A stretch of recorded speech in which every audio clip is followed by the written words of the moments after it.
actually file a respected civil case in a right jurisdiction, because there are territorial and pecuniary jurisdiction that are there. Territorial includes the place where the event had happened or the cause of action did arise, and the pecuniary part includes the actual monetary level, that what is the relief that you are wanting. Based on that, there is a pecuniary jurisdiction being created for all so-called civil courts. So, these are basic understandings. Down the line, a lot of students have come up once because they don't understand that, even in respect to judiciary, once judiciary examination has been given, the it is the some of the same so-called judicial officers, they themselves, the moment they deal with the civil cases, they are the district judge, and the moment they deal with the sessions cases, they are the sessions judge. It's not that there are separate examinations being held for a civil judge and separate examinations for a criminal judge. So, these are basic understandings before sir starts off. The other thing is that, sir can only finally will be able to explain to you all the question of issues, because issues, the word as it goes, has a different connotation in the context of civil cases, because once a plaint is being filed and the defendant in reply gives a written statement, it is the court which actually takes up the issues, and you are supposed to actually in the trial, argue in the context of the issues that are being finally designated on the part of the judges of that particular court. These are very elementary things that I am talking about. It's not that I just talked about two jurisdictions. There are other jurisdictions also. It's like, in civil case there are separate, probate jurisdiction. There are separate admiralty jurisdiction. They are there specific. But in common level, at the base level, there is territorial jurisdiction, and the other is the pecuniary jurisdiction.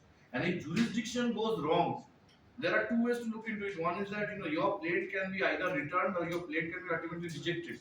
Or a plate that is returned, in that case you file it, thereafter the court will allow you to actually file it in the right jurisdiction. If the plate is altogether rejected, then there is a big loss on the part of the litigant. So when you will be lawyers, the moment you pass out, your litigants or your clients won't be knowing all these, complexities. They will just come up and tell you their respective problems, and you have to actually draft the plate. So you, as lawyers, it is your job to know how to, draft it and what are the so-called requirements. That is the starting thing. The other thing is that if you already, those who have their notebooks, please adhere to what sir is actually saying, because this is a learning example in the context of civil litigation in the country.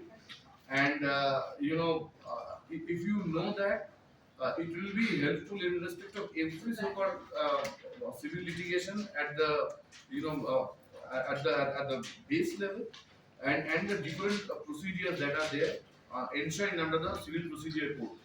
Uh, I mean, how many of you have already studied the civil CPC?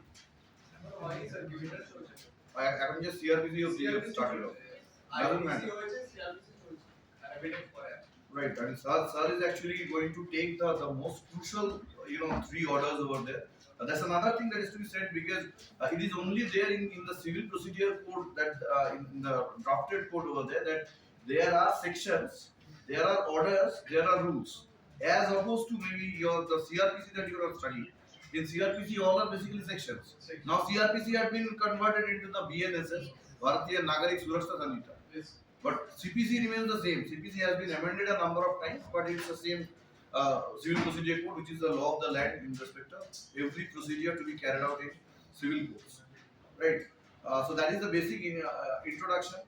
I'm just waiting for Samrat to come down, because sir wants that the order.